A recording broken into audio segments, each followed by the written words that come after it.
Hello, ladies and gentlemen. This is Freightonomics. Thank you so much for tuning in and watching us. We are doing Freightonomics from home today in a socially distant, safe manner. I am one of your hosts here, Anthony Smith, lead economist, and as always, I am joined by the Sultan himself, Zach Strickland, here by my side, virtually, safely, of course, and we have quite the show here for you today. Yeah, so we're bringing on Dr. Z, Dr. Zac Rogers, Zach, to discuss some ongoing changes in the supply chain environment, as well as a few other topics of note that we're going to tackle today. Keeping it pretty relevant and topical, I believe, Mr. Smith, as we're entering this period of transition, both in the season and in kind of the overall economy, macro environment. COVID cases coming off of I don't know if I'm supposed to call it like the third wave or the second wave or the back half of the first wave. I don't know.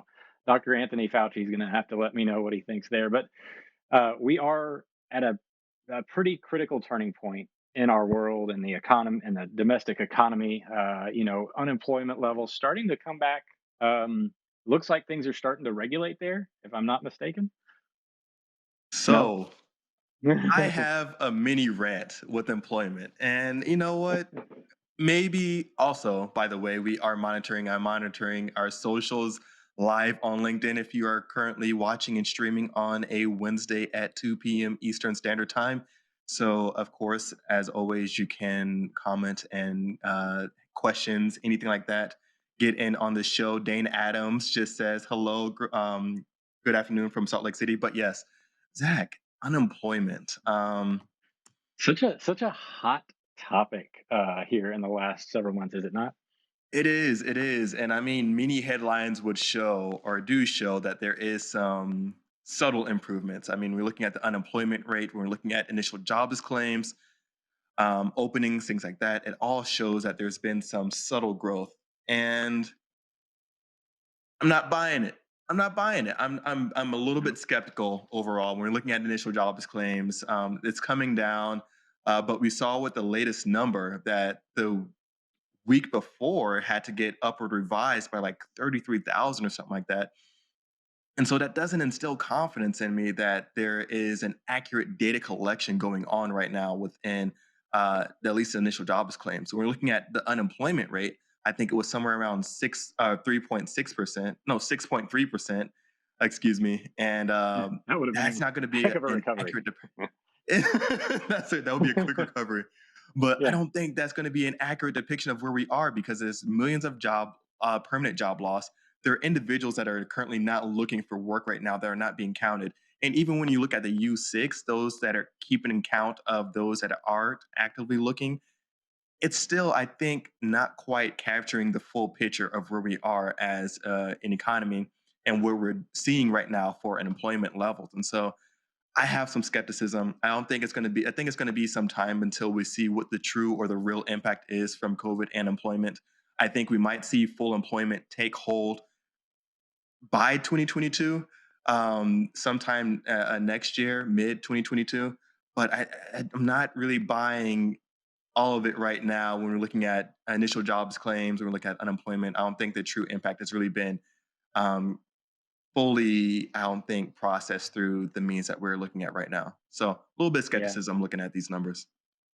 Hey, I appreciate skepticism on any count. So I think we talked about this a few weeks ago on the data dump episode, where you really have to understand what's being measured, what kind of biases are inherent to that data, and you're basically representing, hey, some caution around some of these unemployment numbers, meaning maybe the recovery still hasn't fully been recognized in the data yet.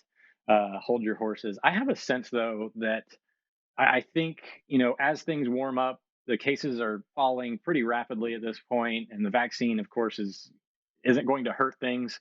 I have a sense that things might ramp up here in the next several months in terms of economic recovery, especially on the employment side. I already hear like some sort of rumblings in that regard that employers are starting to actively look more towards the future, knowing that things are going to change, and they're going to need people to help out with that change. As you know, if things were just, if we had not had a COVID environment and things had just moved forward straight line from 2019 to 2020, there would not be, I don't think, as much demand for extra hands on deck for a lot of these this transition period. Like transition volatility creates more need for that human resource, and I think that's gonna manifest here in the next few months. But that being said, we do have some stories of the day to tackle today, Anthony Smith, and one of them is quite relevant to what we're going to dive into. This is kind of the catalyst for the topic of the day, which is evolving supply chains. um, and this is a story that came out last week.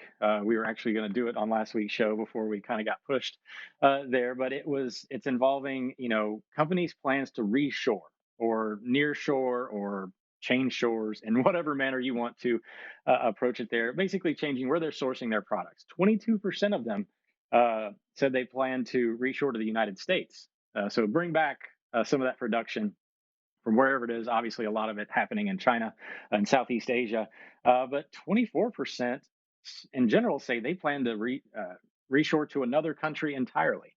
And Europe is actually one of the hot spots for that consideration, due to being, obviously, they have the population for it, they have the infrastructure for a lot of it.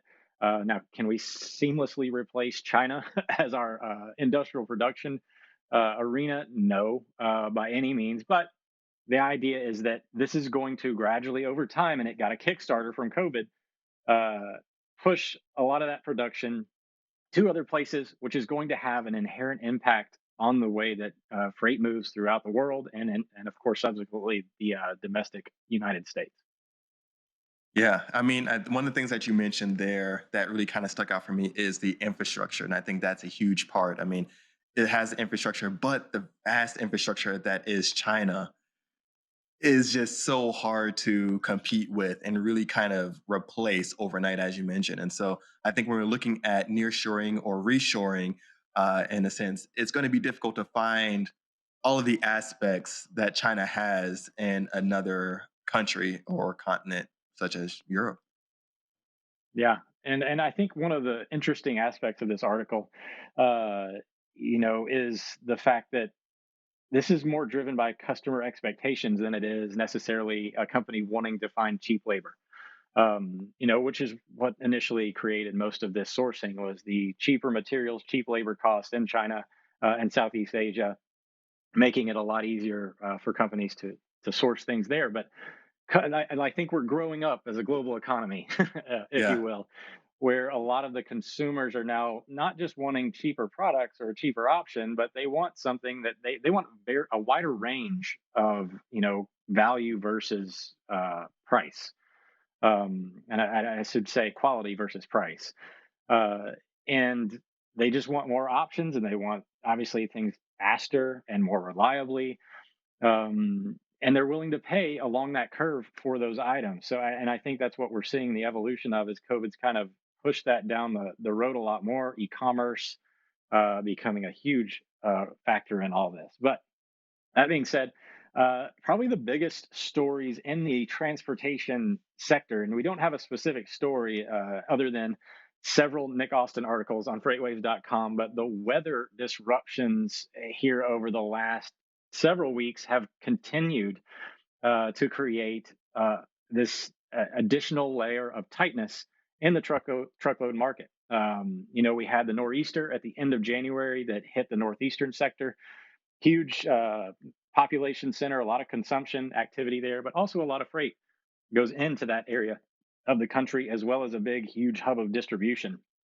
And that created this little bubble that had, it lasted for about a week and a half or so up there, and then it kind of receded. So tender rejection rates came down, spot rates came down, And then on its heels, about a week later, we have this huge, and I know our friends in Texas are still feeling this, as we have yet another system pushing through the middle of the country again in an area that's not necessarily used to dealing with this type of weather over Arkansas and Texas and Western Tennessee, and even into areas like Indianapolis and Ohio, where they do see a lot of snow. They're getting a lot more snow on top of snow, and that has kind of extended this tight environment that we thought we were on kind of this downhill pattern. We were seeing rejection rates slowly fall. We peaked out around 28% around Christmas. They had quickly dropped to about 24, 23% over the 2 weeks following. And then throughout January, we kind of just gradually drew down on that until these winter systems hit. And now tender rejection rates, after going down below 21% for the first time since August, uh, jumped back up. And we see it on the truckstop.com rates as well. The spot rates going up as Dallas, St. Louis, Memphis, and areas of the Midwest see capacity tighten. And again, this has downstream effects throughout the United States as these carrier networks get disrupted. That's right. And I am going to give some attention to our LinkedIn comment section right now. Just giving everyone a quick shout out. I'm looking through it now. Seems to be quite a few jokes about the lovely flowers behind me right now. Tim Dooner saying, "Wow, what lovely flowers." T. Kenny McKinney saying, "Good afternoon from Texas. Hope you're staying warm." T. Um, uh, we have Nathan Connor saying, "Good day from Oxford, Ohio." Um, uh, Tim Dooner saying, "Have you ever microwaved a rose?" I have. I haven't, and it's actually a fun fact that the roses aren't the decoration, the stove is. I don't really do that much cooking overall, so it's not gonna burn. We have Matthew Fink saying, "Nice post from Jason Miller today, noting retail sales indeed were not up as reported, just less bad, and a seasonal dip in that drop." Saying, "Is it the same for unemployment? Also, is it a possibility that we never get back to pre-COVID unemployment numbers?" I think that's definitely a possibility. I think we'll for sure see a shift, and I think there's going to be a permanent change. I mean, for those that are, within certain sectors of hospitality, hospitality, of course, is going to come back online eventually, but we're going to see permanent change in certain industries that weren't prevalent before COVID. I think one of those industries, of course, is going to be within the supply chain. We're looking at logistics, of course. We're looking at warehousing. We're looking at e-commerce. Of course, that's going to be an area of permanent change. But I think definitely the workplace has been kind of restructured when we're looking at um, what's going on with any type of remote lifestyle or remote working environments. If it can be done at home, will it be done at home? We have Tim Dooner saying Anthony Cupid Smith. I kind of like the ring of that. And we have Carol Curtin saying moving sources from China is one thing we have learned from 2020. We need more diversification. And I think that's right. I mean, when we get too dependent on one area, one region for um, really being our main source, they hold all the power over our not just one segment of our economy, but any other segments that are adjacent to it that seeps into it. And so, diversification under sources of manufacturing and any kind of sources of product, I think, is going to be a good thing and a positive thing when we're looking at improvements throughout the domestic economy. So, I'm right there with you, Carol. I appreciate that one. But that is our comment section update. And yeah, Well, keep those on the numbers topic, coming. yeah, on the thank you obviously for all those comments. We love to hear from you, especially those out in the field, doing all the work. And so you're talking about unemployment. Now, the last story of the day before we bring on Dr. Zac Rogers basically comes from the Wall Street Journal. Just the logistics update. So the FMCSA records over 56,000 drug and alcohol clearinghouse violations this year. And they resulted in 45,000 drivers losing their jobs, and 34,000 of those have not yet been cleared to drive again. So effectively removing approximately 1.1% of the driver pool. And I kind of had a feeling this might be the case. When they announced the Drug and Alcohol Clearinghouse uh, having this level of impact, I actually think it's kind of muted from what I expected to happen. Mainly because we have this, you know, overriding kind of movement towards legalizing marijuana, and marijuana is a unique drug of sorts. It stays in the system, it stays in the body. There's varying opinions on how dangerous it is to use, or how impaired you are when you use it, and it's just easier in general for people just to kind of push it all over into the same space because it's very difficult to manage. And I think this is going to be a tremendous headwind for carriers here in the near future. And right now, it already is. But I think it's going to continue and persist, and it's going to siphon a lot of these driver jobs into other areas that are a little bit more forgiving of its usage. Yeah, and that's the other thing, right, Zach? I mean, when you're looking at the usage of some of these drugs, marijuana seems to be the one that is more commonly used, but it stays in the system longer.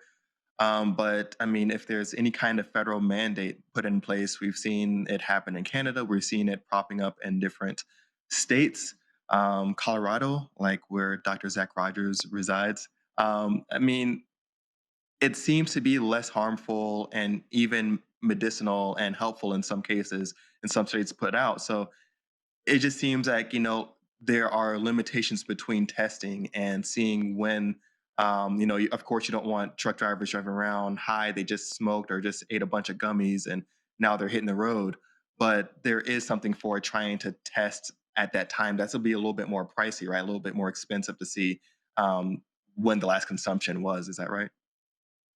Yeah, so I actually asked our my old HR person about this because this was back when I was, a few years ago, uh, at a company where we had drivers, and I kind of just knew inherently that this would be a thing as some of these states legalized the use of it. What our policy would be. I think it would obviously push people in a direction or another over whether or not they were going to stay employed. And she basically laid it out in a very simple manner. It's like, listen, if you do you want a driver behind the wheel that tests positive for marijuana use? Do you don't know if they did it while they were driving or while they were at home?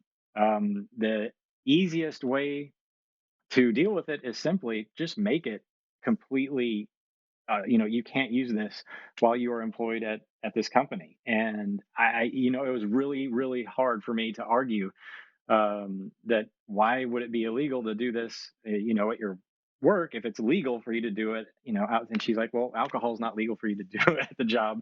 And the difference is that alcohol leaves the system in a short period of time relative to marijuana, as do other some of these other drugs. So they simply just don't have a good way of monitoring it and testing it and making sure that it is not being used while on the job. Yeah, right. And I mean, on the tail of that conversation, let's ask an opinion from a Coloradoan, Dr. Zac Rogers, on his input and thoughts around regulation and marijuana usage by drivers. Well, hey guys. I mean, we're all fine with it in Colorado. But I think it's a lot like what Zach just said. You have to have a test that's dynamic and updates quickly. Alcohol's out of your system in 24 hours. Cocaine's out of your system, I think, in 72 hours. But marijuana will stay there for 30 days. And so if you, I mean, obviously, here in Colorado, it's legal, but you can't go to work when you're stoned. And now, is it maybe as harmful as alcohol? Or I mean, I don't think it hurts you as much as cigarettes, honestly. But you have to have a way to test for it. And it's a lot of it is a liability thing. I mean, imagine, a truck hits somebody or goes off the road, especially with icy conditions like we have now, and there's marijuana in the driver's system. That's going to make it a much worse lawsuit than it may otherwise have been. And so companies have to protect themselves. And until, federal regulation changes, I don't really see it changing for drivers, which is a shame because we need truck drivers right now. We're really short. I mean, prices are up, capacity is down, and part of the reason that's the case is because we don't have enough drivers, and it also makes it hard, I think, because we're seeing such turnover in terms of fleets. We had there was a great article in the Wall Street Journal last week. I think we lost 3,100 fleets in 2020. Now, most of those fleets are the small, 20 trucks and under, which is 95% of all fleets is 20 trucks or less. And so we have all this turnover where I'm guessing there's a lot of folks who are wanting to move from these smaller fleets to your bigger fleets, your FedEx or DHL or whatever.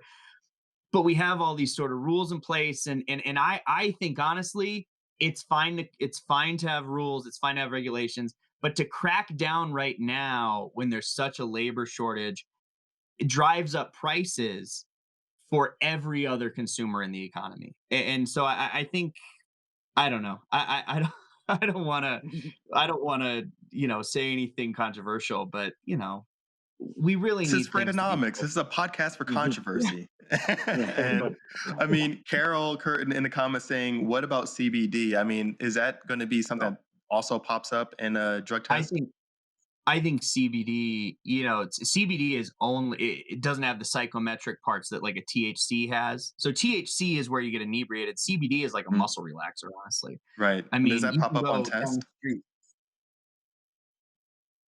I don't know. I'm not sure. We need answers here. yeah, But yeah, Yeah, but they don't definitely they don't test it here. So I mean, you can go to there's the Target down the street from my house. You can get a CBD tea while you're yeah. inside and walk around with it. So Right, I right. don't really know. Right. Right. And I think you bring up a good point of increased regulation during this time of Mhm. capacity Right. crunch. I mean, during the onset of COVID-19, one of the things that we are talking about initially was how do we get more people able to help and contribute on the front line, whether it be do you take students that are about to graduate with their medical degrees, nurses that are about to graduate? Do you help them with some on-field experience as we have this increasing need for healthcare within the country? And so Mhm. it's definitely looking at that timing of that supply and demand of adequate labor and Mhm. help. And is this really the When time what to add regulation? right. Well, they waived regulations to get the vaccines approved more quickly. Yeah. And to me, I mean, obviously the vaccine, that's one thing, but if we're gonna waive some regulations so that we can get healthy quickly, I think waiving a few regulations so that the economy can also get healthy quickly isn't that different from that sort of policy. Right. Right. yeah. And I think what we might run into there though is that, like you said, liability drives just about everything Mhm. nowadays, and that's going to be a much tougher sell. And I don't know what kind of liability, like with the vaccine, for instance. I'm sure that they were granted some level of liability waiver to make Right. sure that this got through. I'm sure there's some things in the back there that we don't know about just yet. This one, there's not.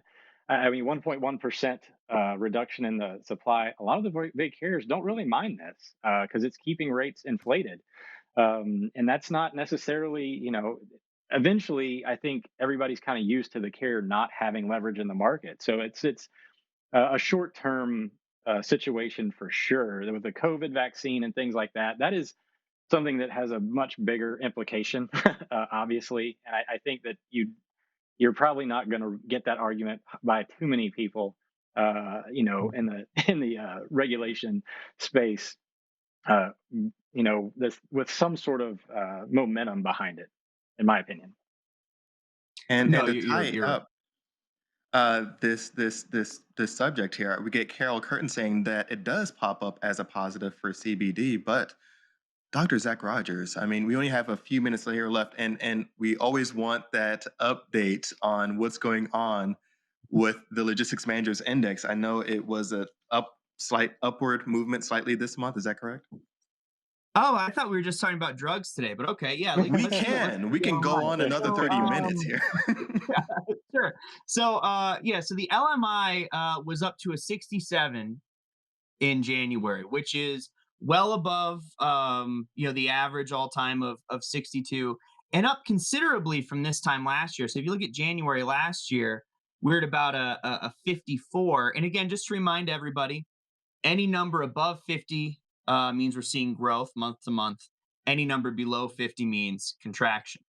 Now, a lot of this growth we're seeing right now is driven by inventory levels. So inventory right now was growing at 62 in January, which doesn't seem huge until you compare it to a normal January. So normally, inventory is fairly slow in January. Last year in at this time it was a 53, 54. But a couple things happened. So one, we were in such a hole from earlier in the pandemic that essentially we didn't slow down for Chinese Lunar New Year, which happened last week. And so production has sort of kept going, which has led to a real bottleneck at a lot of the ports. I checked the port of Los Angeles today, and there was 17 ships sitting in the port waiting to be unloaded, plus then a few more that are outside of it. And if you look year over year, February is going to be almost double in terms of the containers that just moving through the port of LA from 2019. And the backlog is getting so slow that we now have stuff being routed to Oakland, Seattle, Savannah, and really supply chains right now are clogged.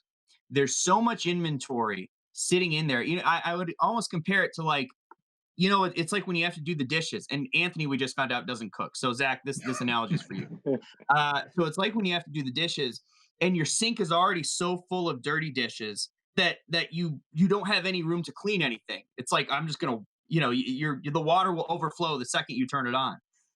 That's what supply chains are right now. They're so clogged up, it's hard to get anything really, really moving through because the slowness at US ports is creating slowness at Chinese ports. So now they're off track on the back end because empty containers are slow getting back. You add on to that the outbreak in Dalian in China, and so river traffic going north to south, south being where a lot of the ports are, is also stopped up. American supply chains are getting it from both sides, essentially, where we have this huge consumer demand. The consumer demand is what I would call indissoluble. It was up 5.3% in January, when normally it would be down. And we're slow in both the inbound ports on the US side and the outbound ports on the Chinese side.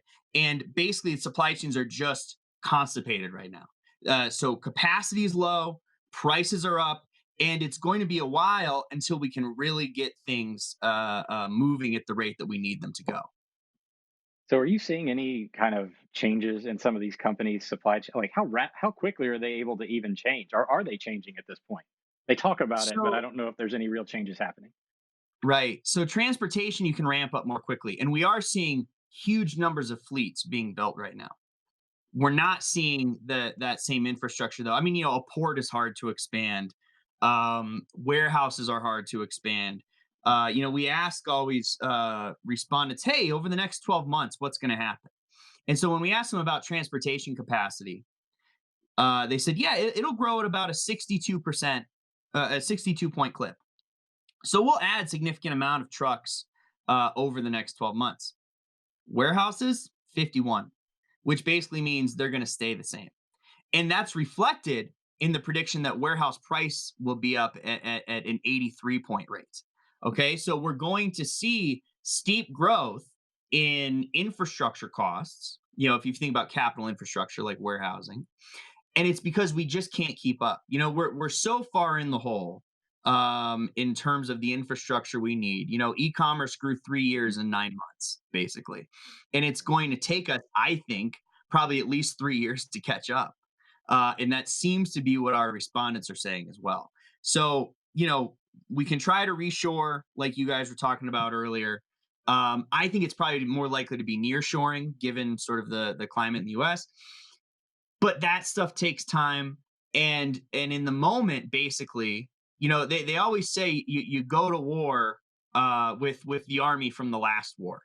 And that's sort of what's happening right now. We're trying to deal with today's logistics problems with a pre-COVID logistics infrastructure, and it's just going to take a long time for us to catch up to where we need to be.